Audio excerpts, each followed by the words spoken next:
శివాభిషేకం చేసేటప్పుడు ప్రధానంగా వివిధములైన మంత్రముల ప్రయోగం కనబడుతున్నది. రుద్ర నమకము, చమకము, పురుష సూక్తము, శ్రీ సూక్తము, మన్యు సూక్తము మొదలైన సూక్తములతో అభిషేకం చేస్తారు. అప్పుడు అభిషేక ప్రక్రియకి మంత్రబలం కూడా తోడయి అద్భుతమైన ఫలితాలు లభిస్తాయి. రుద్రములో చెప్పబడ్డటువంటి మొత్తం 11 అనువాకాల మంత్రాలు వివిధములైన ఫలితాలని ప్రసాదిస్తూ ఉంటాయి. అయితే మంత్రములేమీ లేకపోయినా శివ పూజ చేయవచ్చు, అత్యంత సులభంగా చేసుకోవచ్చు. మరేమిటయ్యా మంత్రము అంటే శ్రీ శివాయ నమః అనే మంత్రంతోనే మొత్తం పూజ చేయవచ్చు.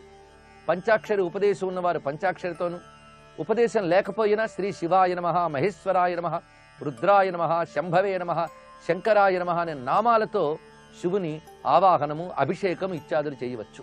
ఏది చేసినప్పటికి కూడా భక్తితో చేస్తే కేవలం నామంతో చేసిన పూజకే సంతోషిస్తాడు పరమేశ్వరుడు. శివపురాణంలో సాక్షాత్ శివుడు పార్వతీదేవికి చెప్పినట్లుగా చెప్పబడిన మాట, కేవలం శివాయ నమః అనే పంచాక్షరితో నన్ను ఆరాధిస్తే ఆ పూజకు నేను సంతృష్టి చెంది అభీష్టములు నెరవేర్చుతాను అని చెప్తున్నాడు. అంత సులభంగా శివారాధన చెప్పబడుతున్నది.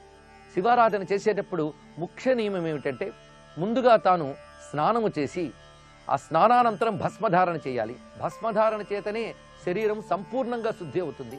జలస్నానంతో సగం మాత్రమే శుద్ధి, భస్మధారణతోనే పూర్తి శుద్ధి. ఆడ తర్వాత రుద్రాక్ష ధారణ.